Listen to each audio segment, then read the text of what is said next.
존귀하신 주 하나님, 이 한 시간을 통해서도 주님께서 영광을 받으시고 우리 모두에게 은혜를 베풀어 주셔서 예수님의 제자들이 예수님의 가르침을 받았던 것처럼 우리 모두도 주님의 가르침을 받아 주님의 제자로서의 삶을 살아가기를 원하옵고 예수님의 이름으로 기도하옵나이다.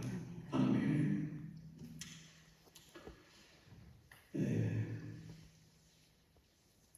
한 마음 한 뜻으로 하나가 되자라는 이야기입니다. 주 안에서 첫 번째로 말씀드리고 싶은 것은 한 마음을 품으라, 마음을 같이 하라 라는 말씀입니다. 이 한 마음을 품기 위해서 무슨 권면이나 라는 말씀이 있습니다. 권면하는 일을 잘해야 된다라는 거죠. 교회가 하나 되기 위해서는 권면을 잘해야 돼요. 가정이 하나 되기 위해서는 권면을 잘해야 돼요. 좀 하우링이 생기는 거 아니에요? 좀 뒤에서 조정을 좀 해주시면 좋을 것 같아요. 이렇게 하면 좀 나가요? 그래도 울려요. 알아서 좀 해주시면 좋을 것 같아요. 그러므로 그리스도 안에 무슨 권면이나 교회가 하나 되기 위해서는 권면을 잘해주는 사람들이 필요하다라는 것이죠. 사람들은 나름대로 믿음도 연약하고 또 때로는 연약하기 때문에 시험에 드는 경우들도 있습니다. 그런 사람들을 찾아가서 권면을 잘 해주는 것이 장로들의 역할입니다. 장로의 역할은 신앙생활하는 사람들, 또 믿음이 약한 사람들, 시험에 든 사람들, 이 사람들 찾아가서 권면을 잘해서 이 교회가 하나 되도록 하는 역할을 해야 된다. 아멘이십니까? 아멘으로 반응을 좀 보여주시면 좋을 것 같아요. 서로의 유익을 위해서도 권면을 잘해야 됩니다. 데살로니가전서 5장 11절에 그러므로 피차 권면하고 서로 덕을 세우기를 너희가 하는 것 같이 하라. 피차 권면하고 서로가 권면해 줄 수 있어야 돼요. 권면하되 하나님의 뜻 가운데서 이게 참 중요합니다. 우리가 권면하되 성경에 보면은 너희가 이 세대를 본받지 마라. 이 권면입니다. 로마서 12장 2절에 보면 너희는 이 세대를 본받지 말고 오직 마음을 새롭게 함으로 변화를 받아 하나님의 선하시고 기뻐하시고 온전하신 뜻이 무엇인지 분별하도록 하라라는 거죠. 권면을 잘할 수 있는 여러분들이 되시기를 바랍니다. 바울 사도는 어떤 권면을 했느냐면 하나님과 화목해라. 하나님과 화목해라. 고린도 후서 5장 20절에 보면 그러므로 우리가 그리스도를 대신하여 사신이 되어 하나님이 우리를 통하여 너희를 권면하시는 것 같이 그리스도를 대신하여 간청하노니 너희는 하나님과 화목하라. 이 권면을 잘 할 수 있어요.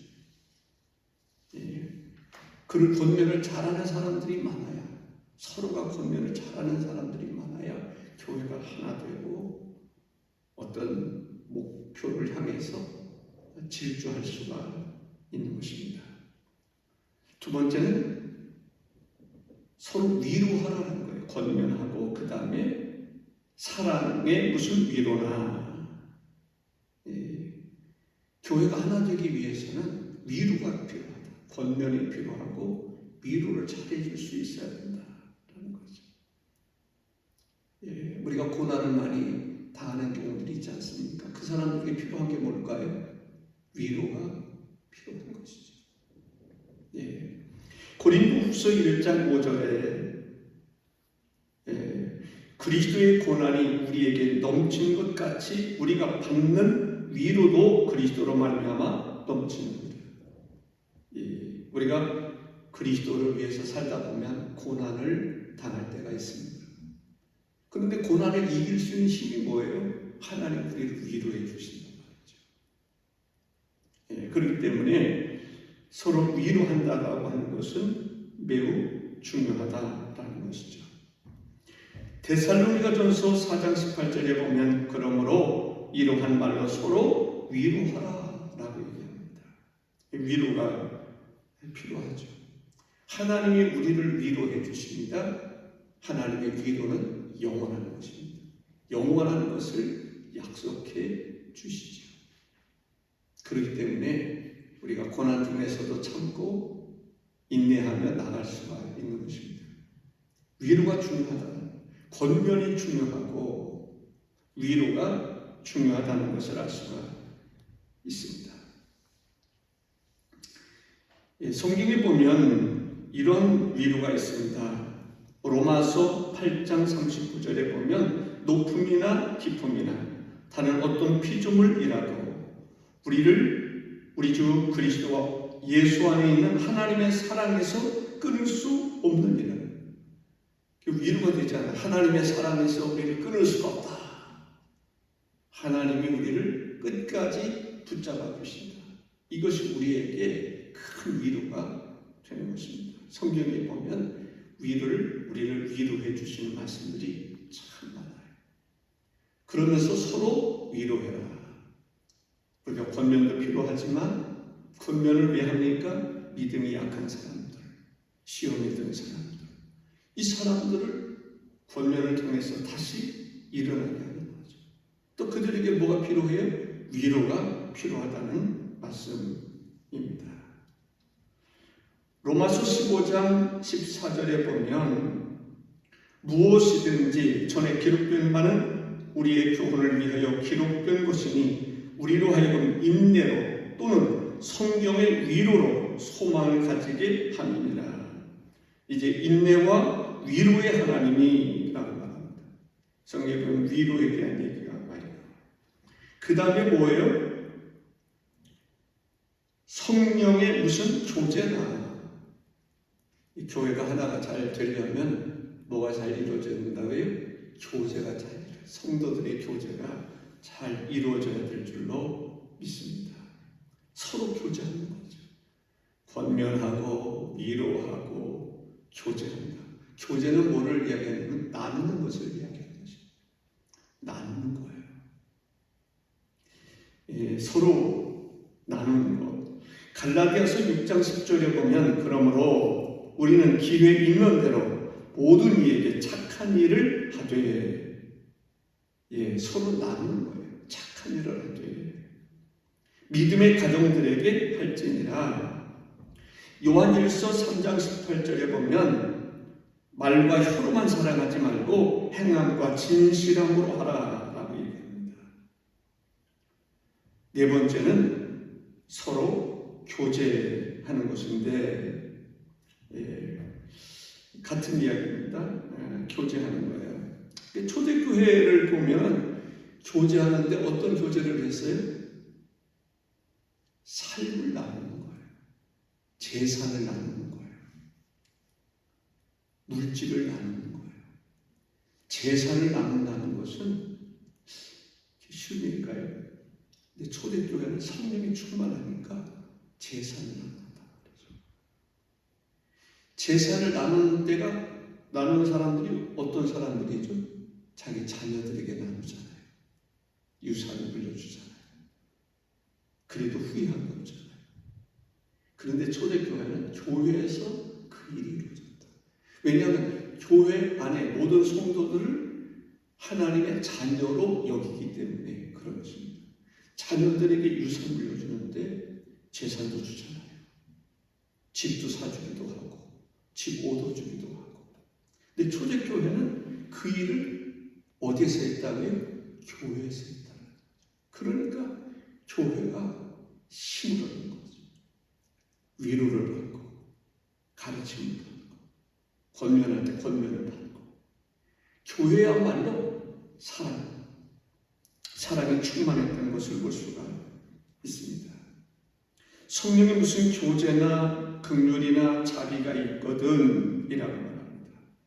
성도들의 아름다운 교제가 그만큼 중요하다라는 말씀을 드립니다.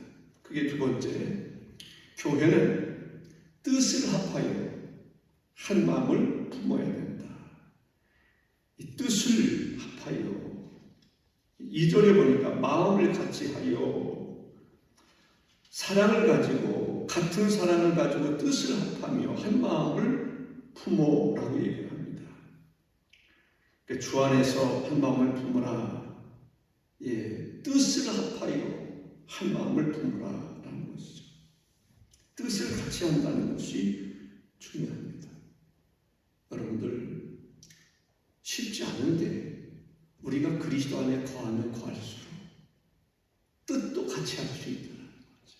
같은 마음을 품을 수 있다라는 것입니다. 결국은 우리가 하나 되기 위해서는 마음을 다하고 뜻을 다하고 라는 겁니다. 예수님께서 제자들에게 하신 말씀이 있어요. 요한복음 17장 21절에 보면 아버지여, 예수님의 기도인데, 아버지께서 내 안에, 내가 아버지 안에 있는 것 같이 그들도 다 하나가 되어 우리 안에 있게 하사 세상으로 아버지께서 나를 보내신 것을 믿게 하옵소서. 하나님과 예수님이 하나 된 것처럼 예수님과 제자들, 또 제자들과 제자들이 하나 되기를 기도하시는 것을 보게 됩니다. 하나 되기 위해서는 뭐 하라고요? 힘쓰라고 얘기합니다. 하나가 되는 게 그냥 되는 게 아니라는 거죠. 같이 노력하고 힘쓰고, 그런 사람에 의해서 교회는 하나 되어가는 것을 보게 됩니다. 하나 되기를 힘쓰라. 저는 하나 되기를 힘쓰기 위해서는요, 형제가 잘 되면 기뻐할 수 있어요. 형제가 칭찬받으면 기뻐할 수 있어요. 우리가 좀 전에 말씀드렸던 것처럼 자녀들이 잘 된다? 그럼 기쁩니까? 안 기쁩니까? 기쁘잖아요. 자녀들이 칭찬받고 상을 받고 그러면 기뻐요. 교회도 마찬가지여야 된다. 교회가 형제의식을 가져야 돼요. 그래, 교회가 누군가 칭찬을 해주고 그러면 기뻐해야 돼요. 다른 교회가 부흥하면 기뻐할 수 있어요. 예수님 마음가짐, 서로 노력한다고 되는 게 아니에요. 우리 서로가 예수님을 닮아가려고 할 때 교회는 하나 되는 거예요. 아멘이십니까? 예수님 마음, 예수님의 마음을 표현할 때 뭐라고 얘기하는지 아세요? 나는 마음이 온유하고 겸손해요. 그러니까 모든 성도들이 예수님처럼 내가 온유하고 겸손할 때 교회는 하나 되는 것입니다. 저는 장로님들이 수준이 있었으면 좋겠어요. 정말 품격이 있으면 좋겠어요. 그리고 금송교회 장로님들 때문에 교회가 부흥된다. 장로님들이 교회 얼굴이에요. 저는 그렇게 생각을 해요. 그만큼 장로들이, 장로교회에서는 장로들의 역할이 중요하다. 그분들의 신앙이 성숙해야 돼요. 성장할 수 있어요. 발전해야 돼요. 갈수록 새로운 모습으로 변화를 받을 수 있어야 됩니다. 그러기 위해서는 오늘의 말씀 한 말씀이라도 우리가 잘 들어야 돼요. 교회가 뭐 해야 돼요? 권면해야 되고, 뭐 해야 돼요? 위로해야 되고, 뭐 해야 돼요? 아름다운 교제가 이루어져요. 아멘이십니까? 그리스도의 마음을 품어야 돼요. 라는 것이죠. 고린도전서 1장 10절에 형제들아, 내가 우리 주 예수 그리스도의 이름으로 너희를 권하노니 모두가 같은 말을 하고 너희 가운데 분쟁이 없이 같은 마음과 같은 뜻으로 온전히 합하라. 분쟁이 없이. 빌립보 교회는 칭찬도 많지만 하나의 흠이라고 그러면 분쟁이 있다라는 거예요. 신앙생활 열심히 하는데 분쟁이 있다? 어떻게 보면 그리스도를 닮아가는데 좀 부족했다. 우리 모두가 예수님을 바라보는, 예수님의 얼굴을 구하는, 예수님을 본받는 그러한 노력이 실제적으로 이루어져야 될 줄로 믿습니다. 세 번째는 그리스도인들은 자기보다 다른 사람을 낮게 여기는, 더 귀히 여기는 그러한 사람이 되어야 된다라는 거죠. 3절에 아무 일에든지 다툼이나 허용으로 하지 말고 오직 겸손한 마음으로 각각 자기보다 남을 낮게 여기고.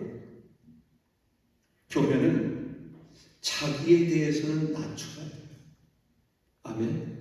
자기를 낮추는 사람이 돼야 돼요. 실제적으로 겸손한 사람이 돼야 돼요. 자기를 낮추면 참 복이 됩니다. 은혜가 돼요. 나를 낮추면 누가 얘기를 해도 다 존경스럽게 들을 수 있는 거예요. 겸손히 주를 섬길 때라는 찬송이 있잖아요. 내가 낮아지면 낮아질수록 다른 사람이 다 높아 보여요. 내가 교만하면 교만할수록 다른 사람은 다 낮아 보여요. 어떠해야 돼요? 교회는 내가 낮아져야 다른 사람이 귀하게 여겨져요. 내가 교만하면 되는 게 없어요. 함부로 말하고 함부로 주장하고 내 뜻대로 하려고 그러고. 근데 내가 낮아지면 질수록 주님이 보이고 주님의 말씀이 은혜가 되고 그런 것을 볼 수가 있습니다. 자기가 낮아지면 낮아질수록 다툼이 일어나잖아요. 다툼은 언제 일어나요? 교만할 때 일어나요. 다툼은 언제 일어나요? 이기적일 때 일어나요. 내가 낮아지면 낮아질수록 다툼이 없어요. 낮아져야 돼요. 아멘. 낮아져. 겸손해져요. 그러면 말씀이 들려요. 그러면 은혜가 온단 말이죠. 낮아지면 낮아질수록 쏟아지는 은혜가 있어요. 넘치는 은혜가 있어요. 교만하면 교만할수록 은혜는 달아나는 거예요. 성령도 떠나고. 예수님이 뭐라고 말씀하셨나요? 이 성경에 보면은 하나님은 교만한 자를 물리치시고 겸손한 자를 찾으신다라고 말씀하고 있습니다. 야고보서 4장 6절에 그러나 더 큰 은혜를 주시나니 그러므로 일러스되 하나님이 교만한 자를 물리치시고 겸손한 자에게 은혜를 주신다 하였느니라. 큰 은혜는 누가 받아요? 겸손한 사람이 받습니다. 큰 은혜는 누가 못 받아요? 교만한 사람이 못 받습니다. 그래서 우리가 큰 은혜를 받기 위해서는 겸손해야 돼요. 예, 겸손할 수 있는. 다툼과 허용으로 하지 마라. 허용, 망상, 잘못된 생각, 잘못된 신념, 착각하는 것, 오해하는 것을 이야기하는 것입니다. 다툼이나 착각 속에 살지 마라. 허용된 것처럼 살지 마라. 라는 이야기를 하고 있습니다. 허용은 마치 세상에 헛된 우상을 숭배하듯이 자기를 높이고 하나님을 무시하는 것을 말하는 것입니다. 우리는 다툼이나 허용으로 하지 말고. 다섯 번째는 자기보다 다른 사람을 돌보라라고 얘기하고 있어요. 4절에 각각 자기 일을 돌볼 뿐더러 또한 각각 다른 사람의 일을 돌보아 나의 기쁨을 충만하게 하라. 첫째는 자기 자신을 돌봐야 돼요. 자기 자신을 돌봐야 돼요. 내가 해야 할 일이 뭘까? 내가 해야 할 일은 내가 하는 거죠. 그리고 다른 사람을 도와주라는 거예요. 내가 할 일을 하지 않으면서 다른 사람을 도우려고 그러면 뭔가 좀 허접하겠죠. 문제가 좀 있겠죠. 내가 할 일은 하고 또 다른 사람을 돌아보는 거죠. 저는 그 생각이 들었어요. 팔은요, 참 설교할 때도 이 제스처를 할 때도 팔이 필요해요. 원본 넘길 때도 필요하죠. 예, 내가 해야 할 일들이 있어요. 또 내가 해야 할 일이 일이 있을 뿐만 아니라 다른 사람을 또 돌아볼 필요가 있어요. 다른 사람을 도와주고, 지체도 팔은 다리도 도와주고 귀도 도와주고 모든 지체를 다 도와주는 역할을 하는 것을 보게 됩니다. 교회도 내가 할 일은 내가 하고 다른 사람의 연약한 부분을 내가 돌아볼 수 있는 그러한 사람이 될 것을 이야기하고 있습니다. 베드로전서 4장 10절에 각각 은사를 받은 대로 하나님의 여러 가지 은혜를 맡은 선한 청지기같이 서로 봉사하라. 갈라디아서 6장 2절에 너희가 짐을 서로 지하라. 그리하여 그리스도의 복을 성취하라. 로마서 15장 1절에 보면 믿음이 약한 우리는 마땅히 믿음이 강한 우리는 마땅히 믿음이 약한 자의 약점을 담당하고 자기를 기쁘게 하지 아니할 것이라. 믿음이 약한 사람들의 그 약함을 담당할 수 있는 지체가 되라 말합니다. 히브리서 10장 24절에 서로 돌아보아 사랑과 선행을 격려하며 라고 말합니다. 우리는 조립적인 관계가 아니라 유기적인 관계에 대해서 말씀을 많이 드린 바가 있습니다. 그렇습니다. 형제 자매는 조립적인 관계가 아니라 유기적인 관계입니다. 부모와 자식과의 관계는 사라지는 게 아닙니다. 끝까지 같이 붙어 다니는 것입니다. 교회는 서로가 붙어 있어야 됩니다. 팔이 따로 떨어져 나가면 안 되죠. 서로 붙어 있어서 서로를 돌아보는 거예요. 교회가, 저는 그런 말씀을 드리듯이 제가 남은 임기 동안 말씀을 열심히 준비해서 저는 장로님들만 잘 가르치면 될 것 같아요. 네, 안 나오니까 못 배우겠지만 저는 그런 마음입니다. 장로님들만 바로 서면 교회는 바로 선다. 장로님들이 리더자들이잖아요. 또 우리 교회 장로님들이 여러 사람이 있잖아요. 그래서 저는 말씀을 준비할 때 어제도 마찬가지입니다. 10시, 한 11시 좀 넘어서 잤어요. 피곤해서 안 되겠더라고요. 1시 정도 일어났습니다. 1시 일어나 지금까지 설교 준비하다가 온 겁니다. 나름대로 최선을 다하려고 노력을 한 거예요. 예, 우리가 서로를 인정하고 그렇게 수고하고 노력하고 나서 듣고 배우고 그런 마음이 저는 필요하다고 생각합니다. 하나님의 은혜가 우리 모두에게 함께 하시길